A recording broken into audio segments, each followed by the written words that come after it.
성령 하나님, 이 시간도 우리를 감동하여 주시고 우리에게 필요한 말씀으로 채워주시고 우리를 향한 주님의 음성 듣게 하여 주옵소서. 예수님의 이름으로 기도합니다. 아멘. 이제 다시 우리가 잘 아는 요셉의 이야기가 펼쳐집니다. 요셉은 우리가 가장 익숙한 인물이기도 하고 또 영화로나 애니메이션으로나 많은 드라마가 나왔기 때문에 저희들이 잘 알기도 하고 또 재미있게 볼 수 있는 이야기이기도 합니다.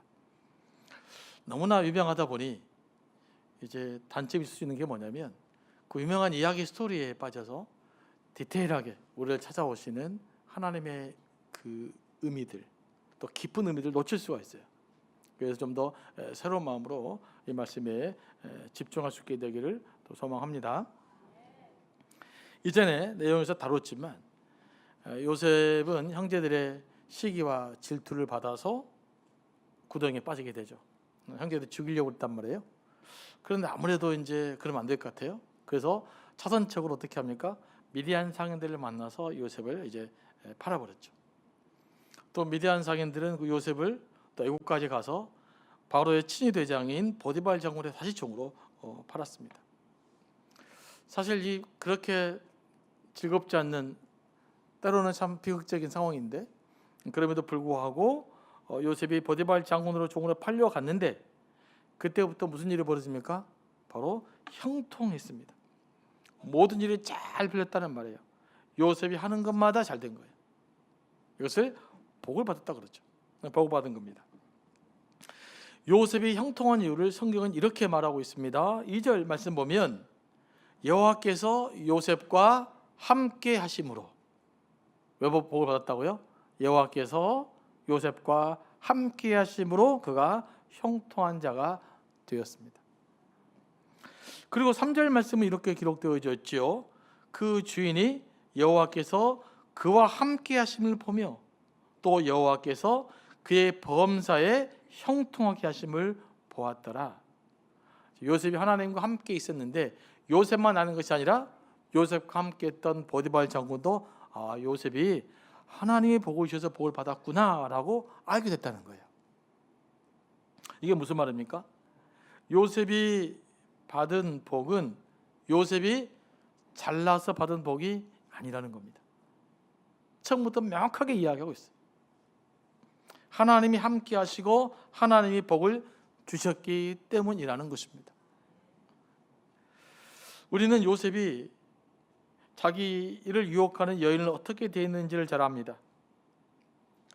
보디발에게 신뢰를 받을 만큼 성실하고 정직했다는 것도 압니다. 그뿐만 아니라 요셉이 애굽의 식량 문제를 해결할 만한 그런 행정적인 능력을 갖추어 총리가 되었다는 것도 압니다. 그러다 보니 우리가 이렇게 결론을 내릴 수가 있어요. 요셉은 비전도 있고 훌륭한 성품을 지녔고 성적인 유혹을 물리칠 만한 도덕성도 갖췄을 뿐만 아니라 국가적인 재난을 해결할 수 있는 실력도 갖추었다. 그래서 복을 받았다. 그러면서 이렇게 주장할 수가 있죠. 여러분 꿈을 크게 꾸십시오. 그리고 실력을 갖추십시오. 그러면 하나님이 복을 주실 것입니다. 보통 이런 이야기 많이 듣죠. 이 말이 틀린 말은 아니에요. 맞긴 맞는데 세상적으로는 맞습니다. 하지만 성경적 시작에서 볼 때는 그렇게 맞는 말도 아닙니다. 이런 게 있잖아요. 맞긴 맞는데 완전히 맞다고 할 수 없는 이런 거예요. 왜냐하면 성경은 그렇게 말하고 있지 않기 때문에 그래요. 성경은 하나님께서 요셉과 함께 하셨기 때문에 요셉이 형통한 자가 되었다라고 말합니다. 다시 말하면 요셉은 하나님 때문에 복을 받았다는 것이죠. 이건 복의 주체를 명확하게 합니다. 내가 얼마나 열심히 살았느냐가 아니라 하나님 어떻게 나를 공의로 여기셨는가, 여기에 달려있다는 것이죠. 요셉은 하나님께서 주신 형통함을 드러내는 통로였습니다. 그렇다면 우리는 요셉의 형통함에 대해서, 요셉이 받은 복에 대해서 이런 결론을 내릴 수가 있습니다. 요셉은 하나님께서 함께 주셨기 때문에 복을 받았고 하나님께서 함께 주셨기 때문에 좋은 성품을 갖게 되었고, 하나님께서 함께 주셨기 때문에 보디발의 신뢰를 받을 만한 성실함과 진실함을 지니게 되었고, 하나님께서 함께 하셨기 때문에 여인의 유혹에 넘어지지 않을 수 있었다. 그리고 마침내 애굽의 총리가 되었다라는 겁니다. 대부분 거의 같죠. 하지만 달라요. 굉장히 다른 차이입니다. 아주 비슷한 것 같지만 아주 많은 차이가 있어요. 요셉이 한 일은 하나님이 그와 함께 하셨다는 사실들을 알고 신뢰한 것입니다.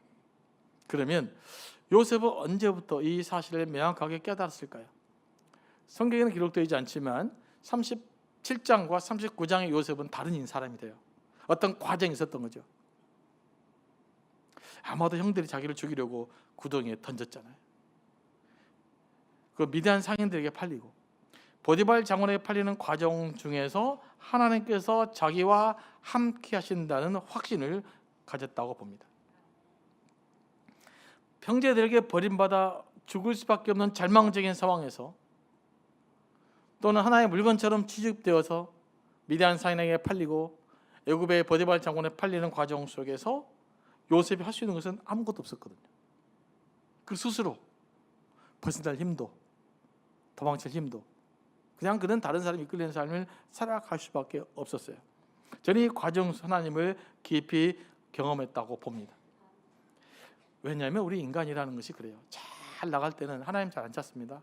그런데 벼랑 끝에 몰릴 때, 인생의 끝자락에 몰리게 되면, 그때 아무런 도움을 구할 수 없을 때 우리가 바라볼 수 있는 것은 뭐밖에 없을까요? 오직 하나님 말고는 없어요. 바로 그때 하나님이 역사하십니다. 여러분도 그런 경험을 많이 가졌을 거예요. 이 중에 그런 경험을 가신 분 실제로 많이 있습니다. 저도 벼랑 끝에서 하나님 도움을 받는 사람입니다. 여러분도 이미 잘 알긴 아시지만, 그 중에 이제 처음에 제가 미국 갔을 때 공부했던 이야기가 다시 떠올라요. 제가 이제 미국에서 공부하는데 39살에 갔거든요. 그래서 이제 얼마 지나지 않아서 미국 갈 때 경비를 계산했어요. 다 계산하고 갔는데 생각보다 돈이 빨리 떨어지더라고요. 야, 이 정도면 3년치는 버틸 수 있겠다. 근데 3년을 버티는 것이 아니라 1년 좀 넘어가니까 없어졌어요. 왜냐하면 제게 유학을 고민했던 선배님들이 저보다 10년 많은 사람이에요. 그러니까 그분들의 생각으로 준비했으니까 이 정도로 준비하면 충분할 거로 생각했는데, 막상 미국에서 생활해서 보니까 집값도 더 비싸고 차값도 더 비싸고 다 비싸더라고요. 그래서 이제 가져간 돈이 다 떨어졌습니다. 신학교에 학비는 많지 않았어요. 한국 사람들 그때는 장학금을 많이 줬기 때문에 그래도 몇천 불은 또 내야 됐습니다. 미국에서 가면 아르바이트 하면 된다고 해서 갔거든요. 아르바이트 할 때가 많다. 그래서 막상 갔더니 학생 신분으로는 아르바이트 할 게 아무것도 없어요. 저는 그냥 미국 가면 아르바이트가 많아가지고 접시 닦고 그러면 다 된 줄 알았어요. 그런데 접시 닦을 기회가 없어요. 학교에 청소하는 이제 카페테리아 일하는 곳이 있는데, 그곳에는 온갖 인터넷 학생들이 다 몰려 들어가가지고 내 순서가 안 와요. 네, 전부 줄대기 하고 있는 거죠. 아르바이트 할 것도 없고. 그래서 이제 초말에는 우리 형제들에게 어머니가 돈을 빌렸죠. 어머니에게도 빌리고, 큰형님한테도 한번 빌리고, 만만한 누나한테 좀 빌리고, 둘째형님한테도 한번 빌리고. 그 다음에 이제 나이가 40이 됐는데, 넘었는데 또 손 벌리기도 그러잖아요. 언제까지 손을 벌릴 거예요? 고민이 많이 됐어요. 하여튼 미국에서는 돈 떨어지면 고민이 많이 됩니다. 여기는 말이라도 통하잖아요, 우리끼리. 그러니까 어떻게 할 수 있지만 거기는 말도 잘 안 통하고. 근데 굉장히 고민이 많이 되는 거예요. 어떻게 해야 되나? 돈이 필요한데. 그때 이제 제가 교회 목사 섬겼던 교회가 버지니아 샬롯츠빌에 있는 교회였는데, 한인장로교회였는데, 그곳에서 정교인 수련회를 갔습니다. 근데 교인들만 많지 않기 때문에 1년에 한두 번씩 정교인 수련회를 가요. 모든 것들 전체가. 그때 이제 기도 시간에 이제 기도를 했어요. 보통 때는 기도를 안 되는데 마지막 기도하게 되면 열심히 기도할 때가 있습니다. 그게 무슨 기도냐? 자기 어려움과 염려를 털어놓고 기도하는 시간이 있어요. 그러면 이제 미국 같은 경우는 염려가 많아요. 일단 신분 문제, 비자 문제, 또 학생들 OPT 문제, 그 다음에 영주권 문제, 그냥 별의별 것이 많아요. 그 다음에 유학생들은 졸업하고 한국을 가야 되느냐, 미국에 남아야 되느냐, 취업 문제. 그래서 평상시에는 기도 열심히 안 하는데 이런 문제를 기도하면 열심히 기도합니다. 당장 급하잖아요. 열심히 기도하면 막 뜨겁게 기도를 해요. 뜨겁게 기도를 하는데 저도 이제 그때 주님, 제가 돈이 없는데 어떻게 할까요? 좀 도와주면 좋겠습니다. 이렇게 이제 기도를 했습니다. 그때는 또 그렇게 기도가 됩니다. 수련회를 마치고 제가 집에 돌아왔어요. 돌아오는 문을 딱 열자마자 전화가 온 거예요. 그때는 070 전화가 있었습니다. 여러분 070 아십니까? 네, 지금도 있으시나요? 네. 근데 유학 가면 070을 가져가요. 인터넷 전화였기 때문에 요금이 싸서 그걸 사용합니다. 그런데 처음 보는 전화예요. 알고 받아갖고 봤더니 제가 예전에 서울에서 섬겼던 부목사 때 그 권사님이 전화 온 거예요. 제가 어제 기도를 했는데 제가 생각나더라는 거예요. 생각나서 어떤 마음이 들었냐, 저 목사님 졸업할 때까지 제가 신학교 학비를 좀 대주고 싶다, 그런 마음이 왔다는 거예요. 그래서 제가 뭐 덜덩 받을 수는 없고 교회 뭐 확인해야 된다, 그때는 다 이야기했다는 거예요. 그래서 제가 이제 그때는 신분이 서울에 있는 교회 부목사 신분으로 갔었기 때문에 제 계좌가 있었어요. 그걸 이제 알아서 저한테 이렇게 보내주셨어요. 나중에 이제 확인해 보니까 제가 그때 장학금 학비보다 조금 더 많은 돈을 보내주셨습니다. 저는 굉장히 감동을 받았어요. 뭐 우연 같습니까, 여러분은? 뭐 어떤 분들한테 우연이다 뭐 그러더라고요. 저는 필연이라고 믿습니다. 하나님 제 기도를 지금도 들어줬다고 믿습니다. 뭐 그렇게 정확하게 맞아 떨어지기는 쉽지가 않겠어요? 그래서 그때 이제 왜 감동스러웠냐면, 그 도와주어서 장학금 해결한 것도 있었지만 제가 미국 유학 갈 때 기도 제목이 이런 거였거든요. 하나님, 저도 막 다른 기도 간증 책들 있잖아요. 기도 간증했던 목사님처럼 저도 그런 좀 하나님의 도우심을 받았으면 좋겠습니다. 막 간증했던 그런 목사님들의 경험이 나의 경험이 됐으면 좋겠습니다. 책에서 기도 응답 받은 이야기가 많이 나오는데 저도 그런 거 한번 경험했으면 좋겠습니다. 이렇게 갔는데 이런 책에서나 일어날 수 있는 일, 간증지에서 일어날 수 있는 일이 제게 실제 일어난 거예요. 근데 이게 이제 한 서너 번 있었습니다.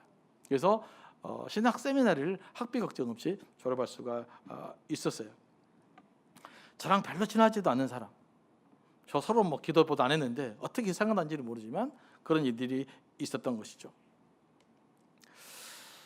그래서 저는 그 일이 너무나 감사했던 것입니다. 이 경험이 왜 중요했느냐, 제가 이제 힘든 일들이 있었어요. 너무 힘들고 지치고 나도 내 인생을 포기해버리고 싶을 때, 그때 이 기억이 나요. 하나님이 그때 한 번 더 해결해 줬잖아. 네가 많은 사람이었어? 전혀 별로 알지도 않은 사람에게, 세미나리 신학교 학비 네가 그분들에게 생각해 본 적 없는 사람에게 네가 도움을 받았잖아. 그럼 내가 앞으로 너를 도울 수 있어. 이런 느낌이 있는 거죠.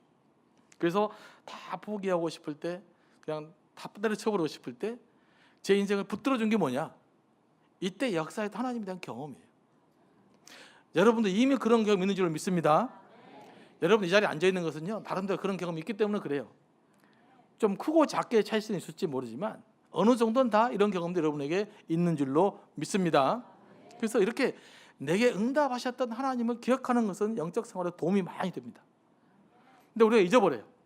내게 은혜를 주셨던 하나님, 내게 기도 응답이었던 하나님은 환경이 문제 바뀌면 금방 잊어버리고 그것에 몰두하기 때문에 내게 은혜를 베풀었던 하나님을 망각하는 것이지, 실제로는 그런 경험들이 다 있는 거예요. 그래서 그런 경험들을 종합해 보면 때로는 내 인생의 벼랑 끝에 몰릴 때, 내가 아무런 도움도 취할 수 없을 때, 세상 사람들 아무런 소망도 갖지 못했을 때, 어느덧 하나님은 우리의 기도를 들으시고 응답해 주신다는 사실이에요.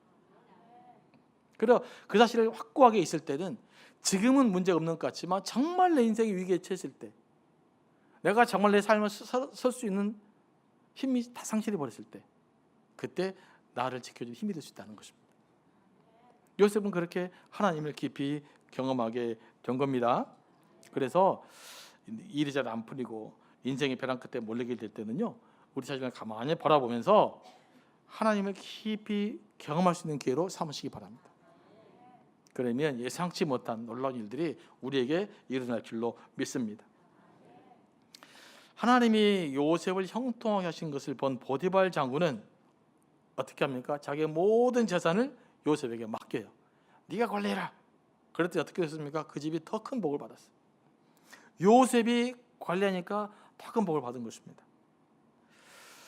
하나님께 복을 받은 사람은요, 내 자신만 복을 받는 것이 아니라 그와 함께한 사람도 복을 받습니다. 복이 이웃에게로 흘러가는 거예요. 그래서 우리 예수 믿는 사람들 복을 많이 받아야 돼. 물질적으로 예수 믿는 사람이 복을 받아야 돼. 그래야 흘러가죠. 이것은 하나님이 아브라함에게 약속하신 것입니다. 하나님이 아브라함에게 뭐라고 약속했어요? 땅의 모든 족속이 너로 말미암아 내 씨로 말미암아 복을 받을 것이다 라고 했어요. 아브라함과 그 후손들이 복의 통로가 될 것이란 것입니다.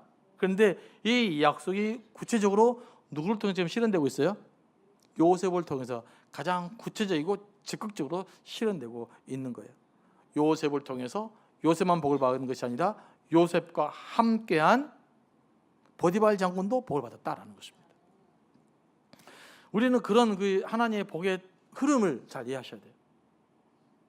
하나님이 약속하시고 약속을 지키시고 내게 복을 주시면 그 복은 나로 하여금 이웃에게로 흘러가게 돼 있는 것입니다. 그래서 예수 믿는 복은 이기적인 복이 아니에요. 흘려보내는 복인 거예요. 복음이 감동이 되고 하나님의 사랑이 경험되면 내가 받은 복을 흘려보내게 돼 있어요. 그러니까 여러분들 복을 많이 받으셔야 돼요. 그래서 많이 흘려주셔야 돼요. 그게 하나님 우리에게 약속하신 것이기 때문에 그래요. 우리는 여기서 복을 받는 비결을 한 가지 발견해야 되는데요, 우리는 자꾸 무엇인가를 해야 한다고 생각합니다. 하지만 가장 중요한 것은 무엇을 하는 것이 아니라 하나님과 우리와의 관계입니다. 왜냐하면 복을 주시는 주체가 누구예요? 하나님이시기 때문에 그래요. 그러면 내가 하나님과 어떤 그 인격적 관계를 맺어가느냐, 이게 가장 중요하다는 것이에요. 그러므로 우리가 질문할 것은 하나님 나와 함께 하시는지 함께 하시지 않느냐, 나와 하나님과의 관계 인격적으로 친밀한 관계냐 아니냐, 하나님 정말 나의 아버지냐 아니냐, 그렇게 믿고 있느냐 안 믿고 있느냐, 이것을 점검하는 것이 가장 중요합니다. 왜 옛날에 우리 고사성에 지성이면 감천이란 말 했잖아요. 그 말이 무슨 뜻입니까? 지극정성을 다하면 하늘이 감동한다. 그런데 기독교적으로 보면 지성이면 감천이다가 아니다는 거예요. 바꿔야 된다고 합니다. 저 서울에 있는 그 목사님 들은 말을 감천이면 지성이다라는 거예요. 지성이면 감천이다, 감천이면 지성이다. 하나님 우리를 감동하시고 은혜를 쏟아주시면 우리가 정성을 다해 살게 되고 정성 하나님께 예배하게 된 사람 될 줄로 믿습니다. 이게 예수 믿는 사람들의 살아가는 방식이라는 거예요. 그러면 우리는 어떻게 하나님이 나를 하나님 감동할 것인가, 하나님을 갈망하고 소망하는 것이 우리가 할 일인 거예요. 그 은혜가 감동이 되면 그 은혜 안에서 다시 지성이 발휘되게 되고 지성을 통해서 하나님의 역사가 일어날 줄로 믿습니다. 이게 우리 하나님 믿는 사람, 예수 믿는 사람들이 받는 복의 비결이에요. 이 관점을 절대 놓치면 안 됩니다. 하나님이 우리에게 주시기로 작정하시면 어떤 식으로든지 복을 주시게 되어 있습니다. 우리의 원한 부분을 때로는 깎기도 하시고 더듬어 가시기도 하고 나의 잘못된 자아를 깨뜨리시기도 하시고 하나님께 복을 받을 만한 사람으로 만들어가는 거예요. 그래서 때로는 우리를 혹독한 환경에 몰아넣기도 합니다. 우리를 다듬어가는 과정 속에서 있는 것이기 때문에 그러는 거예요. 그래서 이제 복을 받은 인물이 될 만큼 성장하게 되면 그때 하나님께서 복을 주시는 것이죠. 이런 혹독한 환경을 경험하고 통과했던 분이 바로 욥이죠. 그래서 하나님이 주시기로 하면 작정하신다라는 것을 믿고 하나님 신뢰하며 나갈 때 하나님의 은혜가 우리 가운데 더 충만하게 임할 줄로 믿습니다. 요셉이 형들에게 팔리고 애굽의 상인들에게 팔리고 보디발 장군이 팔리는 과정은 하나님이 요셉을 다듬어가는 과정이었던 거예요. 그래서 37장 요셉과 39장 요셉은 다른 인물로 나타나게 된 것입니다. 여러분 지난번 살폈지만 37장에서 요셉이 어때요? 고자질쟁이에다가 아버지의 펜으로 왜곡된 성분을 가진 데다가 자기 형들이 그렇게도 분노를 품고 해도 눈치가 하나도 없어. 네가 나한테 시기를 하든지 말든지 죽이려 하든지 말든지 그렇게 철없는 요셉이에요. 이 요셉이 그대로 보디발 장군 집에 갔으면 복을 받겠습니까? 이 요셉이 어떤 과정을 통해서 변화된 겁니다. 근데 그 과정이 어디냐? 바로 요셉이 죽을 뻔하다가 팔리는 과정이었던 거예요. 형제들이 자기를 구덩이에 던졌을 때 요셉이 뭔 느낌을 갔을 것 같습니까? 근데 요셉의 느낌을 한번 헤아려 보시기 바랍니다. 우리는 그런 걸 안 헤아려 봐요.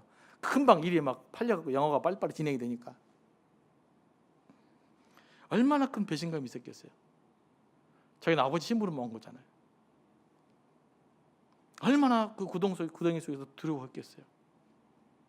그다음에 분노가 얼마나 컸겠어요. 세상에 나를 죽이려고 해? 또 그 관에서 얼마나 좌절했겠어요. 자기가 할 수 있는 것이 아무것도 없어. 혼자 힘으로 그 구덩이에서 벗어날 수가 없었던 것이죠. 그렇기 때문에 요셉에게는 엄청난 무력감도 있었을 거예요. 내가 할 수 있는 거 다 아무것도 없고, 자기는 물건 취급되어지고, 자기는 살았으나 사는 것 같지도 않고. 그때 요셉이 뭘 생각했을까요? 아버지 야곱의 이야기했던 하나님을 생각했을까요? 그거 말고 생각할 게 있겠어요? 마지막 희망은 내 아버지 야곱이 이야기했던 그 하나님을 깊이 묵상하는 가운데 하나님의 나와 함께 하신다는 사실을 깨닫게 됐다고 봅니다. 이것 때문에 요셉이 바뀐 거예요. 그래서 철없던 요셉이 하나님과 함께 하심을 확신하는 요셉으로 바뀐 거예요.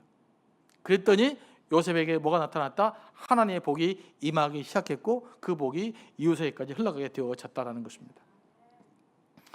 하나님께서 우리에게 복을 줄 때는 이런 과정을 겪게 하셔요.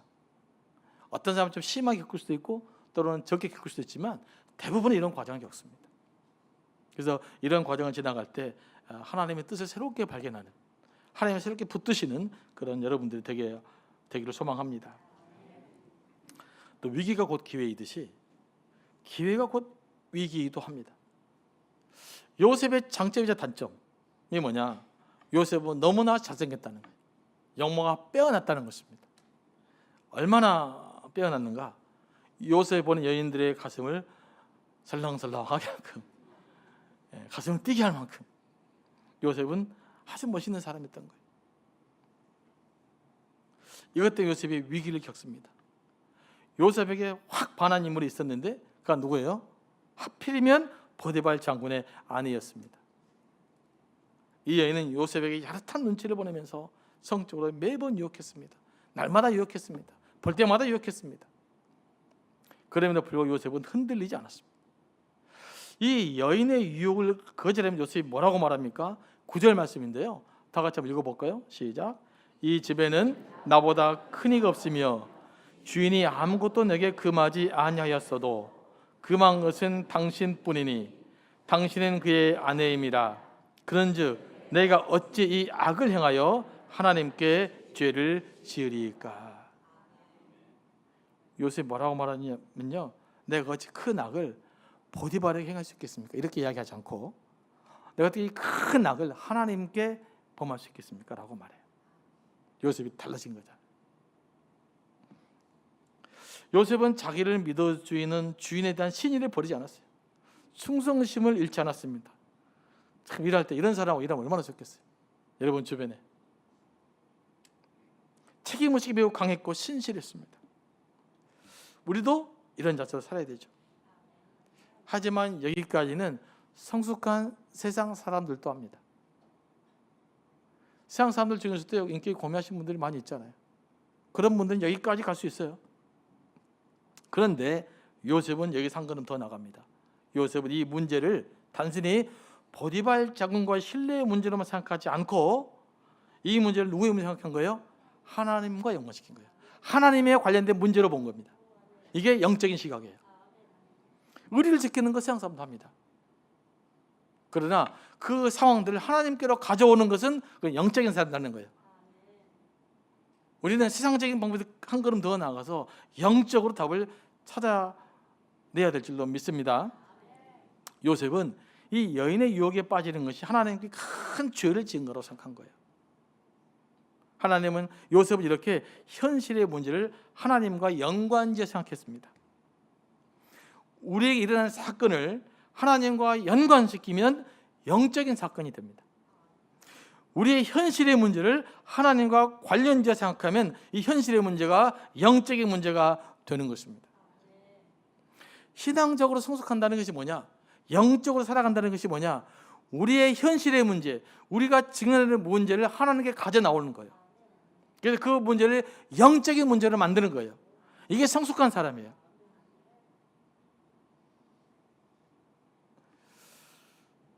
그런데 이걸 잘 못하면 이제 그때부터 문제가 생기는 거죠. 어떤 분들은요, 교회에서는 참 영적인 것 같은데 밖에만 나가면 그냥 자기 마음대로 살아요. 세상의 문제와 영적인 문제를 연결시키지 못하고 분리시켜버려요. 그럼 참 편하거든요. 교회에서만 예배 생활 잘하면 돼요. 교회에서만 친절하면 되는 거죠. 이거는 절대 성숙한 태도가 아닙니다. 그러다 보니까 무슨 일이 벌어지는가? 교인들한테는 친절한데 밖에 나가서는 갑질하고, 예배는 열심히 드리는데 세상 일 할 때는 세상 사람과 똑같은 방식으로 일처리하고, 구별 안 되는 거예요. 그래서 우리가 종종 예수 믿지 않는 사람들에게 욕을 먹게 되는 것입니다. 세상 사람들에게 요구하는 것이 뭐냐면, 너 예수 믿잖아.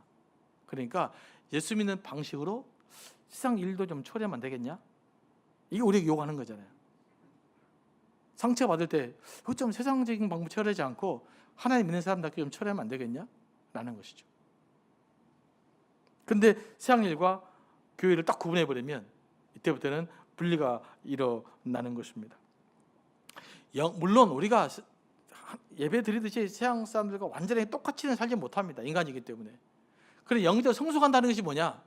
하나님께 예배하는 태도로 세상적인 삶을 살아내는 그 갭을 줄이는 거예요. 그러니까 성장하지 못하면 교회 안의 삶과 세상 삶이 너 아예 따로따로 놀아. 근데 영적 성장한다는 것은 뭐냐면 교회 안의 삶과 세상적 삶이 점점 좁혀가는 거예요. 예배하는 삶으로 하나님을 예배하듯이 내게 주어진 일들을 감당하고, 하나님을 사랑하듯이 이웃을 사랑하고, 하나님께 나아가듯이 우리의 모든 일들을 감당하는 것, 이걸 갭을 자꾸 좁혀가는 거예요. 이 갭이 좁아질수록 성숙한 사람이에요. 근데 성숙하지 못한 사람은 갭이 너무 커. 막 교회에서만 천사야. 밖에 나가면 똑같아. 그래서 교회에서 교회 다닌다 말도 못해요.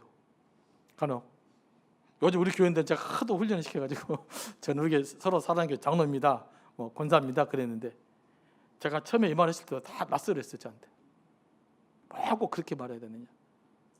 저도 목사입니다라고 하고 다니거든요. 그러면 무슨 일이 생기느냐? 제가 조심하게 돼요. 왜냐하면 제가 아는 사람보다 저를 아는 사람이 더 많으니까. 그래서 이런 것 자꾸 갭을 줄여갈 수 있게 되길 소망합니다. 이게 영적 성장이라는 것, 영적 성숙이라는 것을 반드시 기억할 수 있게 되기를 소망합니다. 하지만 요셉의 이 주인의 아내는 굉장히 적극적이었어요. 이 집념이 장난이 아니에요. 그냥 어떻게 해서든 요셉을 유혹해 보려고 그냥 날마다 유혹한 거예요. 하루는 요셉이 그 주인의 집에 들어갔어요. 근데 그날따라 보디발 장군도 없고 일하는 사람도 아무도 없었어요. 그랬더니 이 여인이 요셉의 옷을 잡고 애원하듯이 유혹하기 시작합니다. 그때 요셉이 어떻게 반응합니까? 그 옷을 집에 두고 도망쳐 나왔습니다. 요셉의 모습은 우리가 죄의 유혹에서 어떻게 벗어나야 되는지를 알려줍니다. 이 여인이 막 유혹했어요. 요셉은 내가 이 여인을 설득해 봐야지. 그랬습니까? 안 그랬습니까? 그러지 않았어요. 내가 가서 여기 앉아보시오. 그렇게 살면 되겠어요? 이렇게 설득하지 않고 어떻게 했어요? 바로 도망 나갔습니다. 이게 굉장히 중요한 논리예요. 죄의 유혹은요, 시간이 지나면 누구든지 감당하지 못합니다. 여러분, 사람이 무너지는 한순간이에요. 한순간. 그래서 남에게 별로 비난할 필요는 없습니다. 여러분들이 막 어떤 사람 비난하고 그러잖아요. 막 정치인들 비난하고 그러잖아요. 여러분들 그 자리에 가면 정말 다르게 살 수 있겠어요? 여러분 그 자리에 가면 정말 여러분 가족도 다 외면하고 살 수 있겠어요? 여러분 친구 다 외면하고 살 수 있겠어요? 이게 눈에 보이는, 눈 딱 감고 그냥 다른 일 할 수 있겠어요? 쉽지 않습니다. 남을 비난하는 것은 굉장히 쉬운데요, 내가 만약 그 자리에 간다면 나는 다를 수 있을까요? 생각보다 어려워요. 늘 밖에서 보기는 쉽습니다. 하지만 내 문제가 되면 쉽지 않아요. 예? 얼마나 많은 사람들이 찾아오겠어요. 인간성 참 나쁜 놈이다. 그런 말 듣기 전에는, 가까운 사람한테 저주받기 전에는 여러분 똑바로 살기 힘들어요. 죄의 유혹은 이기기 힘들어요. 누구든지 젖어지면 무너지게 돼 있습니다. 그러므로 죄에는 틈을 주면 안 돼요. 문제다 생각하면 도망치듯이 도망 나와야 되는 거예요. 요셉처럼 도망 나와야 되는 거예요. 인간은 너무 연약하기 때문에 그래요. 여러분, 다윗도, 그 위대한 다윗도 어떻게 됩니까? 밧세바의 유혹에 한순간에 무너져버리는 사람이에요. 시편에 어마어마한 글을 쓰고 하나님과 그렇게 가까웠던 다윗도 한순간에 무너집니다. 여러분이 나는 다윗보다 영성이 좋다 뭐라고 생각할 수 있는 사람이 있겠어요? 그러면 다윗도 무너졌다면 우리는 너무나 쉽게 무너질 수 있는 존재다라는 것들을 인식하셔야 돼요. 그러니까 죄의 유혹이 있으면 어떻게 돼야 돼요? 빨리 도망치듯이 떠나야 되는 것입니다. 설득해봐야 되겠다. 내가 몰면서 해결해 봐야 되겠다. 이거 안 되는 것입니다. 이런 이야기가 있죠. 여러분 다 아는 이야기인데, 주인과 동행하던 낙타가 사막에서 하룻밤을 보내게 되었어요. 근데 그날따라 너무 추운 거예요. 추위를 견디기 힘든 낙타가 주인에게 간청합니다. 코만 텐트에다 넣으면 안 될까요? 너무 싫어요. 주인이 너무 짠하잖아요. 그래, 그럼 코를 넣어라.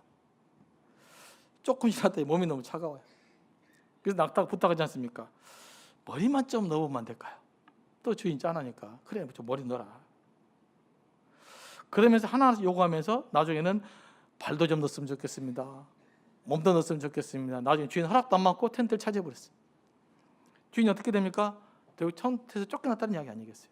너무너무 우리에게 잘 아는 이야기입니다만 이건 죄의 속성을 이야기해주고 있어요. 주인은 어떻게 활동합니까? 내가 조금만 틈을 요구하는 거죠. 조금만, 한 번만